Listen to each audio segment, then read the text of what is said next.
All right, welcome back. Whitlock and Wiley. Chris Haynes is back with us. Let's move to the Warriors, who might not have been able to keep Kevin Durant this offseason, but will be keeping Draymond Green around for a while.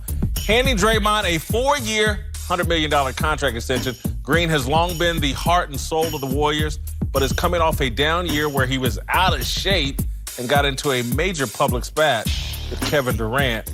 Question here is smart for the Warriors to commit long-term to Draymond Green? I think it's smart, and I think it's a win-win. I think that Draymond is thinking, I don't know how kind the market will be to me as a free agent. Let's just be real. You know, his numbers don't really tell his true value in terms of his production. So the Swiss Army knife on the open market may get a little undervalued. And the Warriors are sitting there like, okay, he's going to make 25 per. Some people will say that's a lot for Draymond. I don't think so, because you're going to blink and there could be guys making $50 million in very short term. So it's a smart deal from both sides. I see it as a win-win. It's definitely a win-win. From the Warriors standpoint, I think they got the best of this situation. You lock him up for 4 years. He has a player option, something that the Warriors typically don't give to their players. Stephen Curry, Klay Thompson, none of those guys had that. And I reported a few minutes ago that his contract also contains a 15% trade kicker. So that's going to work in his benefit. But I will say this.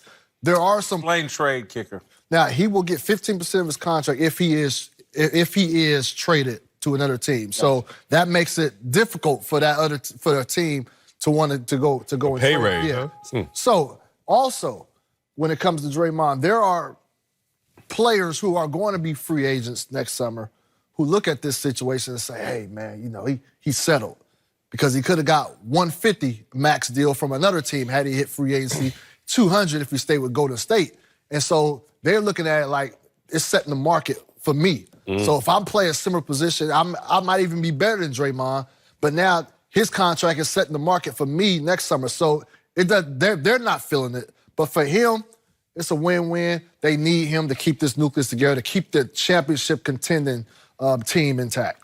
To me, this sounds like the Warriors and Draymond are on one accord, that their relationship is rock solid. And it should be, because I think clearly the Warriors chose loyalty to Draymond Green over Kevin Durant. I think they would have had a better shot at retaining Kevin Durant if they were willing to move on from Draymond, weren't willing to do that. And so Draymond appreciates that loyalty. He doesn't break their back financially. He doesn't play this all the way out to try to see if he can get a $200 million deal or $150 million someplace else. So I think this works for both sides.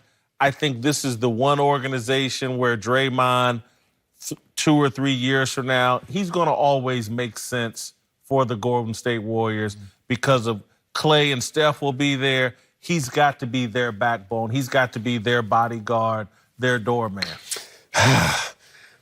The good citizen argument never falls in the right place for me. And I know what you're saying. Like, oh, Draymond, here's your reward for loyalty. But in part, that loyalty comes at a cost. And I think Draymond is thinking, like, what is my price in the real marketplace? And once he comes to that understanding, look, his numbers last year, 9, 7, and 5. Okay, you can say Draymond Green is a free agent. You say, oh. And then when they start diving into these numbers and then they start to say, what does that translate in terms of price?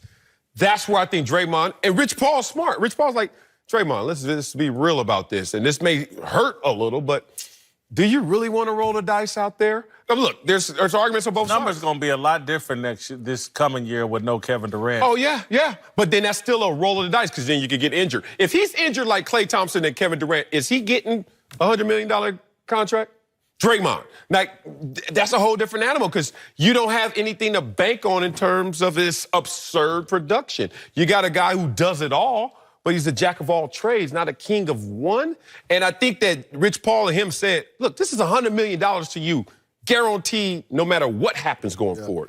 That's a smart play for a guy who didn't reset his expectations Because he's like, I'm still Draymond. I'm still a second rounder who now is in this conversation. Is it Dre? Is it Dre? Yeah, right. I applaud them they say. for not getting caught up in the sauce. Because these dudes, a lot of dudes went to the free agency thinking they was going to get something, and it wasn't there. Yeah, no, and you have to look at Draymond. Everybody criticizes him for what he does on the Golden State Warriors. Say, you wouldn't do this on another team. And I think it is safe to say that his value to the Warriors is much more immense than it would be on any other team. Yeah. And that's not to take anything away from him. That's just what he just fits the dynamic and the personnel of that roster. All right. And Uncle Jimmy would tell us what he thinks of the Browns quarterback. Next!